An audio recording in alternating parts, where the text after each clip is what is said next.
Hey there, it's almost Valentine's Day, but we're not loving Joburg's leadership at the moment.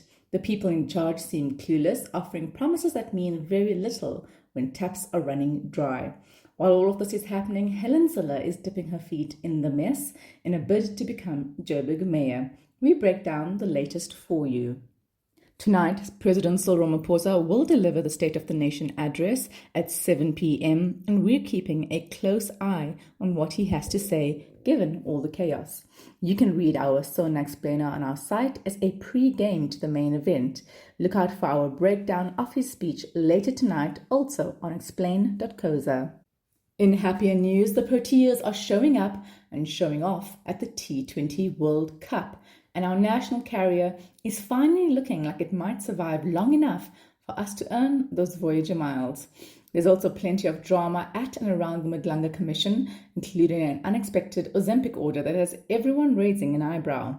Speaking of Ozempic, a tennis legend and Beyoncé muse is facing criticism over a GLP-1 Super Bowl ad, while another sports star has the internet dissecting his apology to his ex like it's a bad referee decision.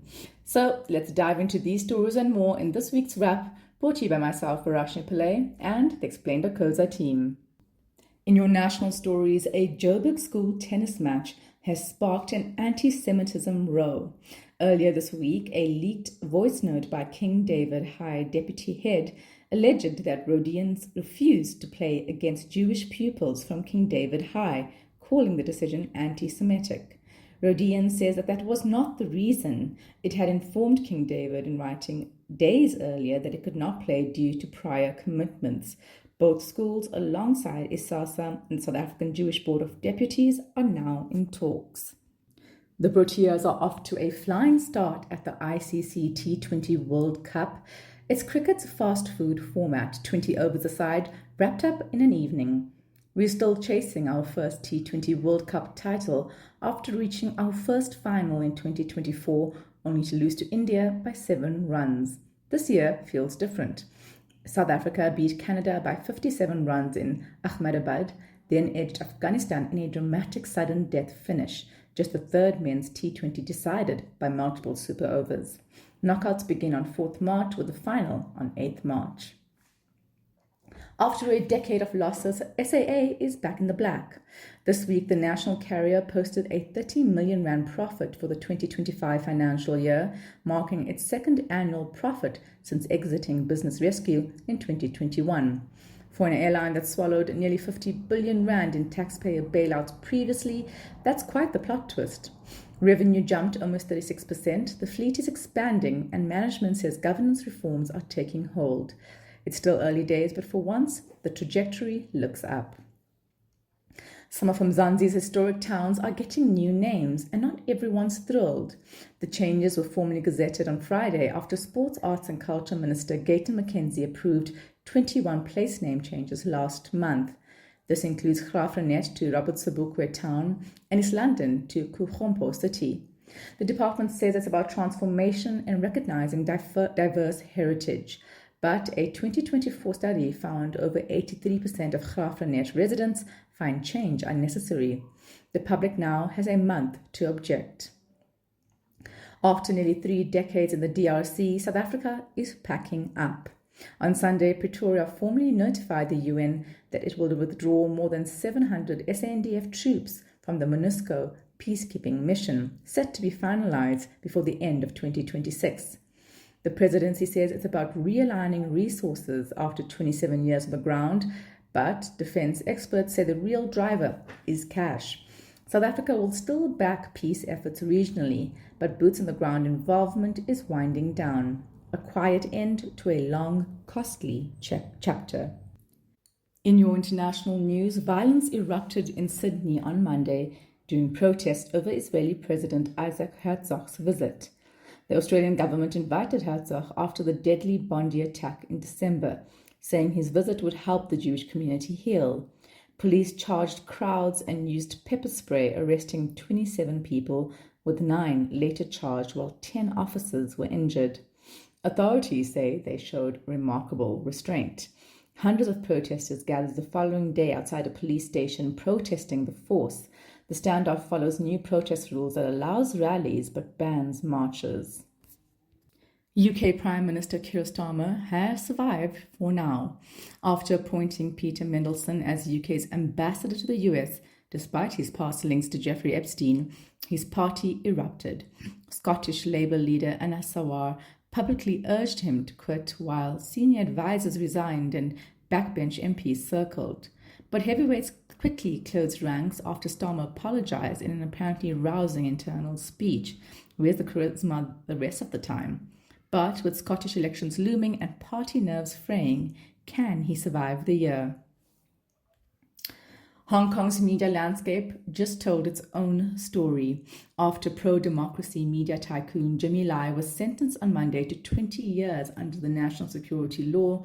Many outlets stayed silent or openly applauded the ruling. Once home to a fiercely independent press, the city's major associations declined to comment, while pro-Beijing papers praised the rule of law. Press freedom groups say the chill is obvious. 5 years on from Beijing's security crackdown, Hong Kong's once vibrant media is now a shadow of itself. Serena Williams' Super Bowl cameo has sparked more than halftime chatter. On Sunday, the tennis legend appeared in an ad for telehealth firm Grow, promoting a GLP-1 weight loss drug and crediting it with helping her lose around 14 kilograms. Cue backlash. Critics say it's tone deaf for an elite athlete to endorse prescription weight loss medication, especially as her husband is an investor in Roe. Supporters call it honest. Either way, Big Pharma is getting increasingly aggressive during America's biggest ad break. And finally, your period might one day double as a cervical cancer test. Chinese researchers have found that menstrual blood collected with a sample strip from a sanitary pad can accurately detect HPV, the virus behind most cervical cancers. A study of more than 3,000 women showed the at-home method was just as effective as those awful gynae visits. It could help reach the millions who skip screening. If it holds up in larger trials, this could revolutionize how cervical cancer is caught and prevented. Moving on to your big stories, Johannesburg's water crisis has officially moved from mild inconvenience to full-blown breaking point. The once vibrant city has been brought to its knees, generally by decades of mismanagement and political instability. But it's the gradual and then sudden collapse of its water systems that's grabbed everyone's attention lately, with the local government elections just around the corner and the ANC-led management of the city under fire.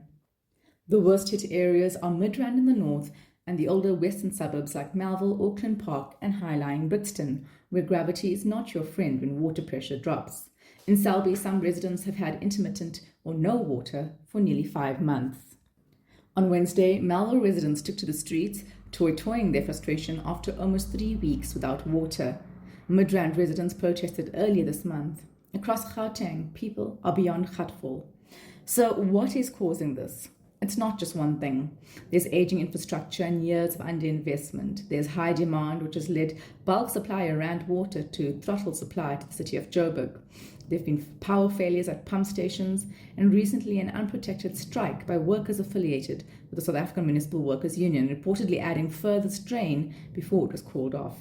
In other words, a perfect storm, decades in the making. Enter politics. Helen Zille has seized the moment in her bid to become Joburg mayor, even filming a popular campaign video dipping her feet into a dam formed by burst pipes in Lindbro Park. The symbolism writes itself: water where it should be and none where it should. Rather, water where it should not be. So what's the way forward? On Wednesday, Gauteng Premier Panyaza Lesufi announced yet another task team, the third intervention in 4 years, aimed at stabilizing Joburg's water crisis. Yet in 2025, the Johannesburg City Council already approved a comprehensive turnaround strategy for Johannesburg Water. It includes ring-fencing water revenue to fix infrastructure, improving revenue collection, expanding public-private partnerships, and protecting funding for free basic services. The question is not whether there's a plan, it's whether anyone can execute it. Because residents are not asking for new committees or new slogans, they are asking for something much simpler: water when they turn the tap. Moving on, it's been 2 weeks since the Madlanga Commission has resumed and it's serving more political thrillers. As you know, the Commission is probing allegations of corruption inside South Africa's policing system. It broke in December after compiling an interim report that has not yet been made public. Since returning, the testimony has been explosive. Here are the biggest developments so far. Firstly, senior police officials and an alleged crime figure. One name keeps surfacing: Vusimuzi Kat Matlala, an alleged underworld figure linked to the so-called Big Five criminal cartel. Major General Lesetja Senona, head of the KZN Norgs, defended his close relationship with Matlala on the stand, even describing him as a brother. Meanwhile, Brigadier Rachel Nacheng, a senior SAPS official, admitted to having had a romantic relationship with him and spilling details about BBLs and Ozempic that we never expected to hear at a commission. This matters because Matlala's company had a 360 million rand contract with SAPS to provide medical and wellness services. Senona admitted to texting Matlala messages like, "Take them on, brother," after the contract was ended over irregularities, while it was revealed that Matlala secured the contract under Majeng's division in June 2024, which is when they were romantically involved, according to her testimony. And thirdly, the drama has not been limited to the hearing room. Andre Pretorius was implicated at the commission previously after being named by Witness D as being involved in murder. When that witness, Marius van der Merwe, was killed in December 2025, Pretorius was subsequently identified as a person of interest. Then things escalated quickly. On Thursday, 5th February, Pretorius survived an apparent attempt on his life. 2 days later, he died in what authorities have described as a suicide. The sequence of events, a key witness killed, a person of interest attacked, then dead within days, has deepened fears around witness safety and the risks facing those entangled in the alleged networks being exposed. In response to the unfolding testimony, President Ramaphosa announced the formation of a new task team to investigate those implicated by the Commission. South Africa has seen this pattern before: Commission findings followed by additional structures to look into the findings. The critical question is what happens after the final report is delivered. Commissions gather evidence. They make recommendations. Whether this one leads to prosecutions rather than just headlines will determine whether it changes anything at all. Read our full explainer on our website. And finally, in your longer stories, a moment in the Winter Olympics has sparked a conversation about cheating. No, not the sporting kind. We're talking relationships. Norwegian biathlete Sturla Holm Lagrade shocked the world when he broke down in tears after winning bronze in the men's 20-kilometer biathlon on Tuesday in Italy. Speaking to broadcaster NRK after the race, the athlete took the moment to confess to having had an affair. He said, "It's been the worst week of my life." Lagrade said he cheated on his girlfriend of 6 months with someone 3 months ago. "I have a gold medal in life, and I'm sure there are many people who will see things differently, but I only have eyes for her. Sports has come second these last few days. Yes, I wish I could share this with her," he said. The clip went viral instantly. To some, it looked like raw vulnerability. To others, it felt like something more calculated. While Lagrade framed the moment as heartbreak and regret, his anonymous ex-girlfriend has had to deal with the fallout. She later told Norwegian newspaper VG that she did not ask to be put in this position and that it was hard to be there. As Cosmopolitan bluntly puts it, public confessions like this are not romantic. They can be manipulative, a way of shifting sympathy towards the person who did the harm in the first place. By airing his dirty laundry on the biggest stage of his career, Lagrade centered his pain and his redemption arc, not hers. Lagrade later released a statement saying that he regretted making the confession and apologizing both to his teammate, whose gold win was overshadowed in the drama, and his ex-girlfriend. He said, "My apologies go to Johan Olav Bott, who deserved all the media attention after winning gold. They also go to my ex-girlfriend, who unwillingly ended up in the media spotlight. I hope she is doing well." The Winter Olympics, known as Milano Cortina 2026, are currently taking place in Italy. The men's biathlon race took place on Tuesday, and it is one of the most physically challenging sports on the program, combining cross-country skiing and rifle shooting. Lagrade won bronze in the men's 20-kilometer biathlon, while his compatriot Botten won gold, with the Frenchman Eric Perrault in second. That's it from us at The Wrap, an award-winning product of Explain.coza. Simple news for busy people. Remember to share the love. Tell your friends to sign up at explain.coza/subscribe. Till next time, goodbye from the team.